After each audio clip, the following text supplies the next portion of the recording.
बिहार की सियासी सरगर्मी में नीतीश के विश्वास प्रस्ताव के साथ ही एक और बड़ी हलचल हो गई है। अब कोर्ट में तय होगा नीतीश सरकार का भविष्य।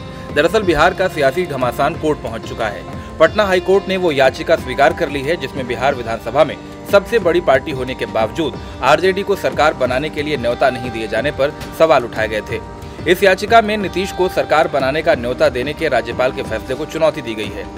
अब पटना हाईकोर्ट इस मामले में सोमवार को सुनवाई करेगा। इंडिया न्यूज वायरल ने आपको पहले ही बताया था कि नीतीश सरकार के रास्ते में सबसे पहली और सबसे बड़ी अड़चन कानूनी ही आने वाली है, और देखिए वो अड़चन आ भी गई।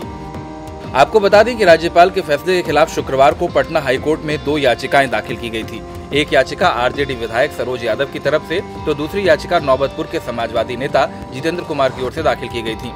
याचिका में कहा गया था कि सबसे पहले सबसे ज्यादा विधायक वाली आरजेडी को सरकार बनाने का न्योता मिलना चाहिए था, लेकिन ऐसा हुआ नहीं और राज्यपाल ने नीतीश कुमार को सरकार बनाने के लिए आमंत्रित कर संवैधानिक प्रावधानों का उल्लंघन किया है।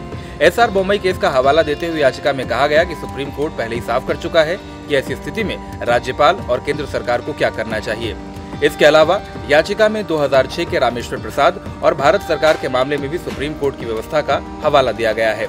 इसमें सुप्रीम कोर्ट ने कहा था कि सबसे पहले सबसे ज्यादा विधायक वाली पार्टी को सरकार बनाने का न्योता दिया जाना चाहिए और उसके इनकार के बाद ही किसी और पार्टी को सरकार गठन के लिए बुलाया जाना चाहिए।